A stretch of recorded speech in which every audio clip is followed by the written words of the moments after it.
everyone, my name is Rachel Tweed, and this is the website that I made for our final project. As soon as I heard the premise behind this project, I was really excited uh, to design something for a fantasy medieval-esque type setting, to really get creative with it. So the premise behind this situation is that there is a village of people who have been cursed and transformed into stone for 5 years' time. And in that time, they are unable to defend themselves from bandits, from vandals, and other people who would take advantage of the situation.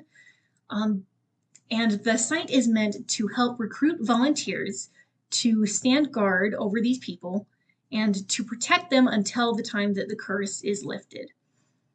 Some of the main design decisions that I made going into this, you'll notice first of all that I've got sort of this asymmetrical layout for the top and bottom sections of the site. And I wanted it to be something that was visually interesting and dynamic and something that stood out from previous projects that I've done. Another thing is that I was careful in choosing the photos that I used for the site. I wanted something that would really evoke a sense of sympathy and compassion in people who are visiting the site for the first time. I was also especially careful in the colors that I chose for this. I've got this bright, bold red that I'm really proud of that I used for the volunteer buttons and the other important elements on the site. And I feel like it really has this bold leap into action and chivalry and bravery feel to it.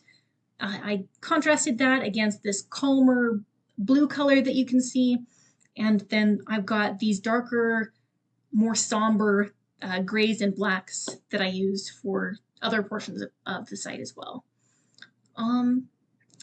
The hardest part of the site was pretty easily these sections with the overlapping elements. I had a really hard time, first of all, working with Divi's format that it does its HTML in, where you've got the divs nested within divs, nested within divs. And I had to really get used to trying to isolate the right elements, and then I had to get really used to working with absolute and relative positioning and some other creative fixes to be able to position things where and how I wanted them to be, especially with a dynamic moving screen that could adjust to the width of the viewport.